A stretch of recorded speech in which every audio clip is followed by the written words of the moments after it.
Hello friends, welcome to our YouTube channel. My name is doctor Mukesh Haridwal. आज हम जानेंगे क्या होते हैं स्पाइन फ्रैक्चर्स।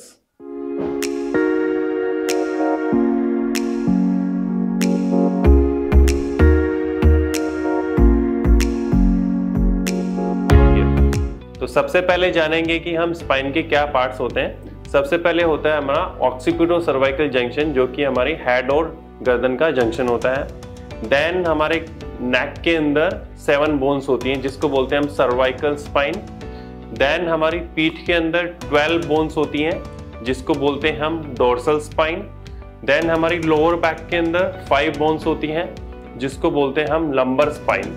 देन हमारे हिप्स के बीच में एक स्टैटिक फिक्स बोन होती है जिसको बोलते हैं हम सैक्रम।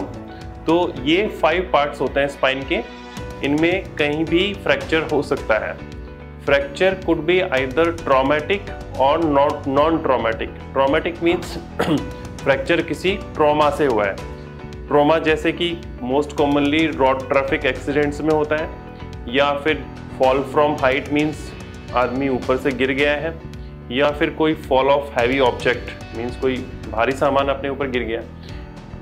फ्रैक्चर की मोस्ट कॉमन लोकेशंस होती हैं जंक्शनल एरिया, जैसे कि सबसे कॉमनली फ्रैक्चर्स होते हैं डॉर्सो-लंबर जंक्शन मीन्स अपने पीठ और लोअर बैक के जंक्शन पे फ्रैक्चर्स होते हैं। बिकॉज जंक्शन के ऊपर हमारे बॉडी के अंदर स्पाइन के ऊपर सबसे ज़्यादा स्ट्रेस होता है।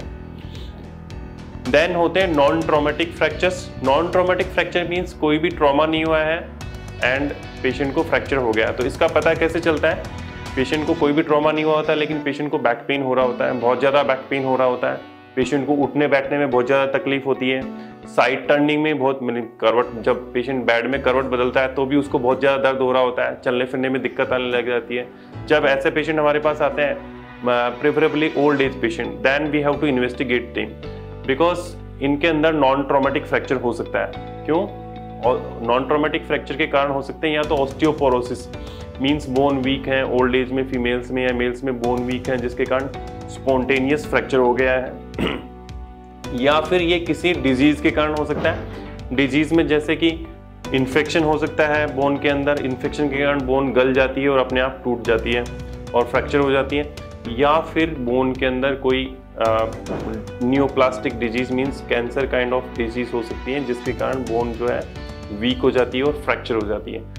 तो नॉन ट्रॉमेटिक केसेस में हमें पेशेंट को इन्वेस्टिगेट करना पड़ता है कि फ्रैक्चर या ऑस्टियोपोरोसिस की वजह से है, या इन्फेक्शन की वजह से है, या फिर किसी कैंसर की वजह से है। तो ऐसे पेशेंट्स में हिस्ट्री इज़ वेरी इंपॉर्टेंट। हमें पहले की हिस्ट्री पूछनी होती है कि पहले पेशेंट को कोई बीमारी थी ऐसी या फिर कुछ और था।